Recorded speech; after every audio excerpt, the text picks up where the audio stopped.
la surveillance, elle est là en profondeur. Et le contrôle. Le contrôle veut dire une des premières choses et qui touche au racisme, d'abord le contrôle de la pensée. Les sociétés néolibérales ont comme agenda le contrôle de la pensée. Le contrôle de la pensée veut dire faire en sorte que là où la pensée est née, apparaît dans l'école, l'éducation, l'université, lentement transformer les lieux de production de la pensée, et même surtout pas de la pensée critique, sont lentement et en profondeur alignés sur le marché, sont privatisés. Donc, éducation publique, etc. et tout. Et les universités et les écoles sont lentement et en profondeur dans le processus de privatisation. Nous sommes, ce que je vous dis là, il faut absolument qu'on le partage. Donc, le premier degré de contrôle, c'est le contrôle de la pensée, de la production de la pensée des écoles et des universités, de la diffusion de la pensée par les médias, télévision, etc., par les livres, etc., et l'application dans les arts. Et c'est un point aussi important parce que contrôler la diffusion des idées, c'est aussi faire en sorte que les pensées critiques comme celles contre le racisme, littéralement, on les désamorce et on construit tout un champ idéologique de gens qui font que littéralement, on est dans des sociétés où la principale victime de ces sociétés libérales, c'est la disparition ou l'érosion du pluralisme et le pluralisme, qui est une base absolument fondamentale de la démocratie. Pluriel. Le pluralisme des idées, des races, des religions. Pluralisme. Et donc, le pluralisme est lentement et en profondeur remis en question. Et donc, c'est une des dimensions du contrôle. Alors, qu'est-ce qu'il est possible donc de faire et ce qui est en train d'être fait? Alors, il y a plusieurs étapes, là, à mon avis. La première, je reviens sur ce que je veux. Moi, ma priorité, ce que j'ai appris comme rapporteur, c'est le front intellectuel. Il faut comprendre ce qui nous arrive, de quoi nous vivons. Il faut le comprendre. Et je répète, le racisme ne vient pas du cosmos, du cosmos, du martien. Il faut le comprendre. Et le déconstruire. Intellectuellement. Parce que c'est là, au niveau de l'intellectuel, que jouent en profondeur les forces racistes. Et qui font que, ce que je disais également tout à l'heure en citant Bourdieu, qui disait que donc, le dominateur est toujours dominé par sa domination, c'est qu'en construisant ces concepts de domination, ces forces-là littéralement se perdent et littéralement arrivent à un moment où les concepts qu'ils ont inventés pour dominer, et ils savaient qu'ils étaient faux, ils ont fini par y croire. Ils ont fini par y croire, littéralement. Et produisent maintenant des théories et des concepts toxiques, comme le grand remplacement, le séparatisme, le communautarisme, le wokisme, et littéralement tous ces ismes signifient simplement, c'est une tentative de littéralement transformer les combats humains, les communautés, les peuples et les groupes pour la liberté, le droit, la justice, etc., sont vidés de leur sens. C'est-à-dire qu'on vide intellectuellement en posant des concepts de cette nature. Et je vous donne, et pour montrer que la contradiction, c'est que vous ne savez pas peut-être que Renaud Camus, l'inventeur conceptuel du grand remplacement, qui nourrit la haine raciale dans le monde, l'incitation à la haine raciale, c'est un des plus grands collectionneurs d'art africain. Vous ne savez pas. C'est le New York Times qui l'a révélé dans un article. Ils ont été chez lui, ils ont fait plein de masques africains. Alors que ce type parle donc de grand remplacement des noirs, etc., etc. Et donc, extrêmement important et central de la culture dans le combat contre le racisme. Donc, le rôle de la culture, tout simplement, et c'est une des armes aussi, Daniel, qu'il faut garder à l'esprit. Le racisme, c'est d'abord des constructions culturelles, mentales et intellectuelles.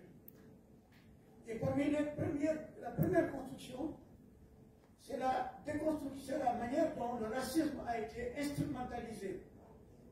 On a ramené, parce que le racisme, on y a travaillé à l'UNESCO. Nous, à l'UNESCO, ce qu'on a mis à jour pendant des années, des combats qui nous ont amenés à confronter l'administration américaine de l'État, et tout ça, etc. Et c'est le directeur de l'UNESCO qu'on a mené ce combat. Pour nous, la culture, c'est l'esthétique, l'éthique et le spirituel. L'esthétique, c'est le premier degré de l'altérité. Ce que tu vois, tu touches, tu manges. L'esthétique. Et c'est au niveau de l'esthétique qu'on a d'abord inscrit. Qu'on a inscrit la première démarche du racisme, l'essentialisation. On a associé une couleur noire, ou gris, à des facteurs éthiques ou humains. L'esthétique. Mais nous disons qu'il y a l'éthique. C'est très important parce que les gens qui visitent le musée du Quai Branly pour voir une exposition d'art Dogon, parce que les anthropologues ont célébré la vision cosmogonique des Dogon, extrêmement riche. Quand ils sortent de l'exposition, ils voient des femmes dans le couloir du musée du Quai Branly qui battent les couloirs, les femmes noires. Ils ne savent pas que cette femme est Dogon. Ils ont beaucoup aimé les masques Dogon. Mais la balayeuse, ils n'ont pas. Ce que je veux dire, c'est qu'une des dimensions du combat contre la racisme, c'est de comprendre qu'on est en train de nous esthétiser. Et l'esthétisation a été un des premiers facteurs de la construction de l'infériorité. C'est-à-dire qu'on a pris une couleur, la noire, ou le juif, sa couleur, c'est toujours au niveau de couleur. Et c'est là aussi qu'il y a des révolutions en profondeur qu'il faut absolument comprendre qu'on est dans une phase de mutation. Prenez Vogue, prenez même le Monde du dimanche, prenez les grands magazines d'art, de mode, de plus en plus. Il y a 10 ans, on ne voyait pas de visage noir. Maintenant, tout simplement, à cause de l'intelligence, la sensibilité, ce qu'ils font là-bas. En tout cas, on a désamorcé le critère parce que le noir et le beau, c'était désamorcé. Donc, ce que je veux dire, c'est que nous sommes dans une phase d'esthétisation de la culture que le marché utilise. Et cette phase d'esthétisation de la culture conforte les théories raciales. C'est ce qui a amené quelqu'un comme Sarkozy, quand il est venu chez moi à Dakar, reçu à l'université du Sénégal, gentiment, on est venu du Rio Bosso, il est allé à l'université, place de la Bosso, et il a dit, ce qui vous caractérise, vous les Africains, vous n'êtes jamais entrés dans l'histoire. Les gens ont salué de... Il était assis là,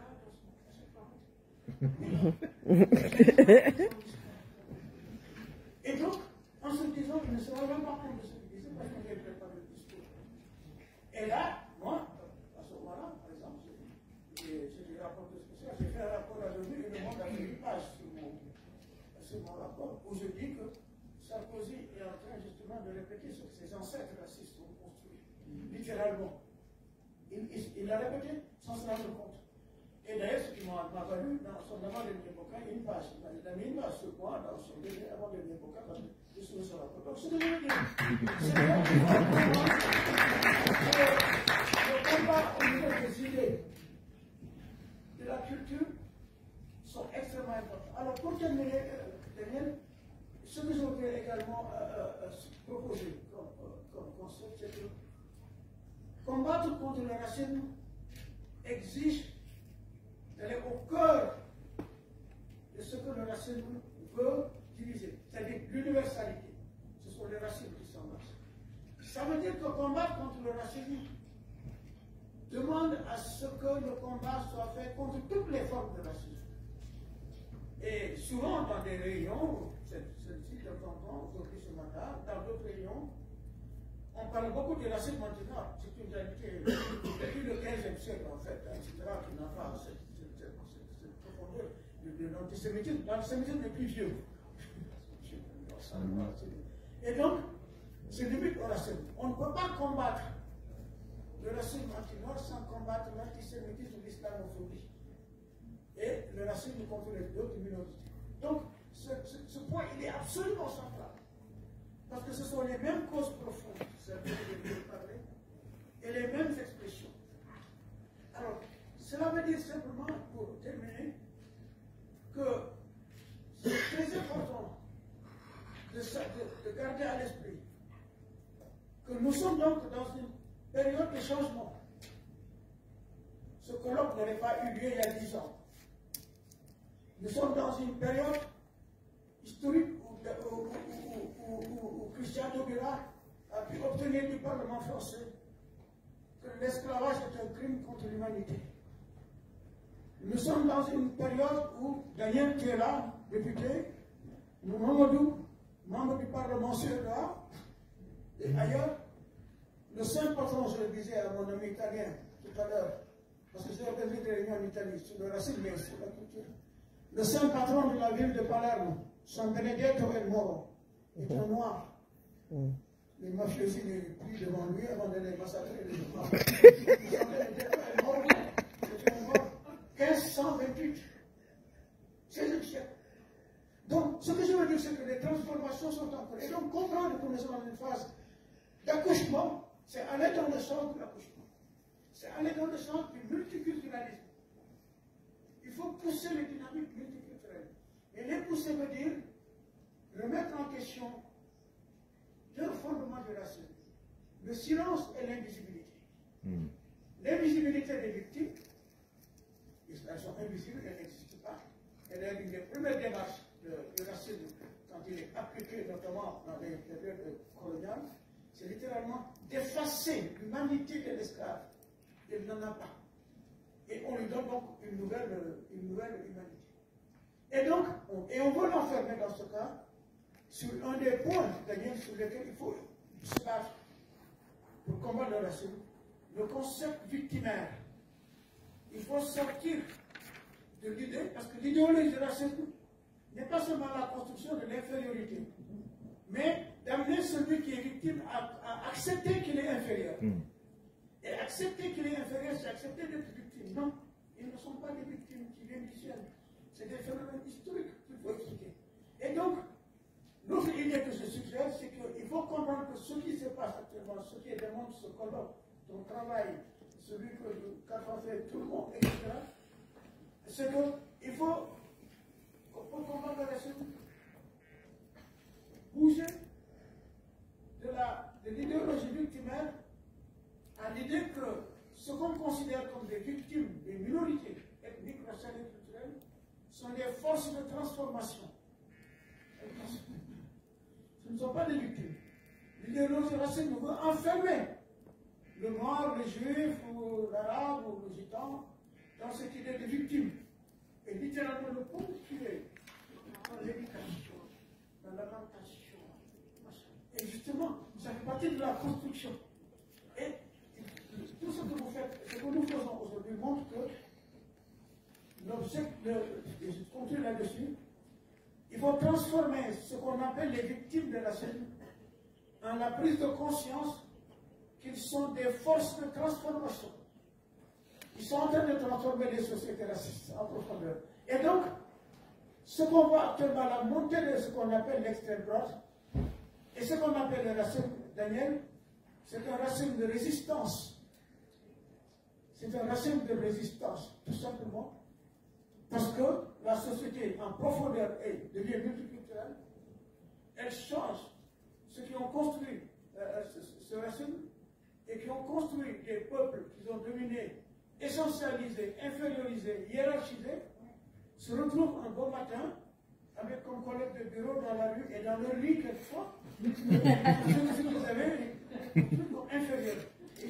Et ils sont dans la rue, les métis, les gens mélangés, leurs enfants se mêlent, etc. Donc, la racine qui sort du bois. Moi, en tant que rapporteur, ce que j'ai appris, c'est que le plus difficile pour combattre la racine, c'est que la racine avance masquée. Il est toujours, la plupart du temps, caché. Mais nous sommes dans la phase de démasquage. C'est ça qui est fascinant. Et je trouve que nous sommes dans la meilleure phase. Si, non, parce que le racine, le mouvement vocal est visible. Mais il n'est pas sorti du bois spontanément. C'est le combat contre ce qu'on appelle les victimes. Le combat sur le plan légal, sur le plan intellectuel, culturel, etc., qui les a amenés, le combat que Kalfa et d'autres ont mené, et littéralement arrivé à sortir du bois. Quand, par exemple, Alain Finkielkraut, au lendemain du championnat du monde, que la France a gagné le championnat du monde, c'était en, etc., on l'interroge dans un journal, il était en Israël. Monsieur Finkielkraut, la France est devenue blanc, blanc, beurre. C'est ce que les Champs-Élysées, quand les gens sont descendus dans la rue, tout le place contre nous. Il a répondu, et ça a été enregistré, je l'ai mis dans mes rapports, non? Il a dit non, non, la France n'est pas black, blanc, beurre. Elle est black, black, black. Et toute l'Europe se rit de nous. Il a dit cette phrase. Grand philosophe. Mais c'est ce que j'appelle le rock raciste. C'est-à-dire quand le racisme atteint un certain niveau et qu'il est combattu, il s'échappe. Ceux qui le profèrent ne se rendent même pas compte qu'ils le disent. Ça sort. C'est le rock raciste. Et quand le rock raciste existe, c'est bon. On sait qui parle, ce qu'il dit, quel est son argumentaire et dans quel contexte. Donc nous sommes dans cette phase-là de transformation. Et c'est là qu'il faut engager le combat. C'est ce qui est démontré aussi par ce qui s'est passé après l'assassinat de George Floyd et qui donne l'espoir. Ceux qui sont descendus dans les rues de Paris, de Londres, de Dakar et d'ailleurs, étaient de toutes les races. Ce qui montre en profondeur dans les sociétés. Il y a un rejet profond. Mais comme elle est instrumentée par le politique, effectivement, elle est visible, elle est beaucoup plus vocale, etc. Donc, ce que tu fais, tu ponctues tout ça, tu le ramasses, mais il faut absolument qu'au niveau des institutions politiques, le Parlement, le gouvernement, vous réussissiez à traduire ça en réalité. Donc, nous sommes dans cette phase d'accouchement.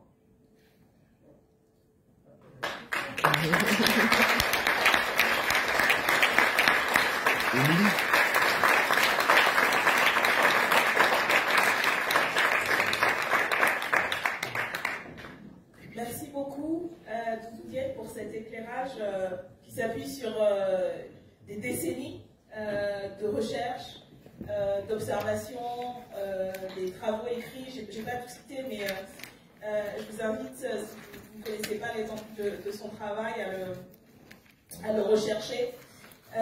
Et c'est aussi ce qui a appuyé, c'est comme ça que j'avais commencé la journée en parlant de la journée internationale et des avancées au niveau international, au niveau de l'ONU, qui ont permis aussi de faire en sorte que les pays fassent évoluer leur législation, que des débats aient lieu.